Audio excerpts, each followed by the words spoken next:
As you can see, 'tis the season for Christmas decorations and ornaments. We've done our part, and so Rita Braver tells us has the White House. At first glance, it's just a beautifully bedecked Christmas tree. But look a little closer, and you'll realize that some of these trinkets tell tales straight from the White House.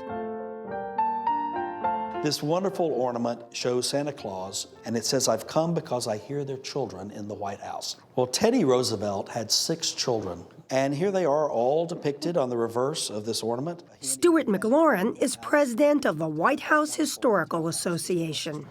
This is the way they're meant to be seen. The nonpartisan, nonprofit organization was founded by First Lady Jacqueline Kennedy. I just think that everything in the White House should be the best. In part to raise private funds for furnishing and renovations of the White House.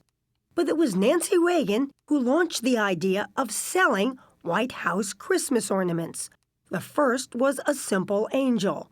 But then the association started honoring each president sequentially, beginning with a dove copied from the weather vane at George Washington's Mount Vernon estate.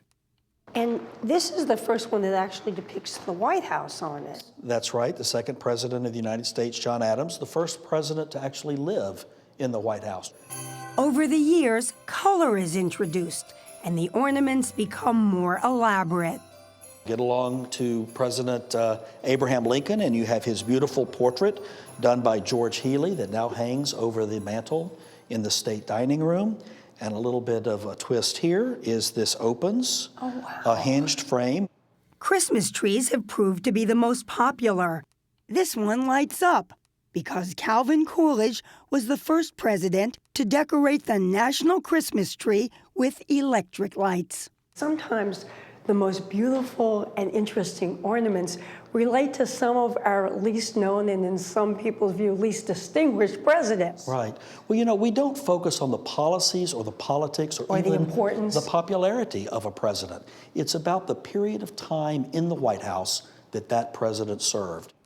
Thus, the Herbert Hoover ornament recalls not the Great Depression, but Christmas Eve, 1929, when a fire broke out in the White House during a children's Christmas party. The president rushed out. They doused the fire with the help of Engine Company Number 1. But the next Christmas, the Hoovers invited those very same children back. Have something very fun up here that goes with this.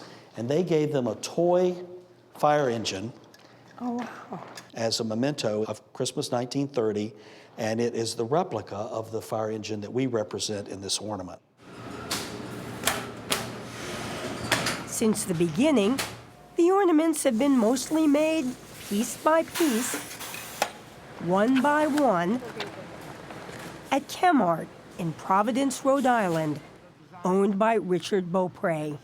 The first year you made these ornaments, do you remember how many of them you produced? Yes, I do. 1,500. 1,500. Compared to 1 million now. They retail for about $21. This year's ornament honors the presidency of Franklin Roosevelt. The centerpiece, an American eagle that designer Sotarith Nong found in old White House photos. There was an eagle on the dais when he was getting inaugurated. That's amazing.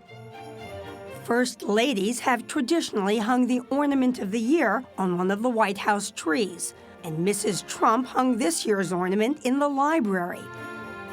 What's more, the White House Historical Association knows that these ornaments, collected over the years by many families, are going up all over the nation. What happens when you run out of presidents? We will either start over or we will come up with some other scheme, but we will continue doing the annual White House Christmas ornament. I don't think it will ever end.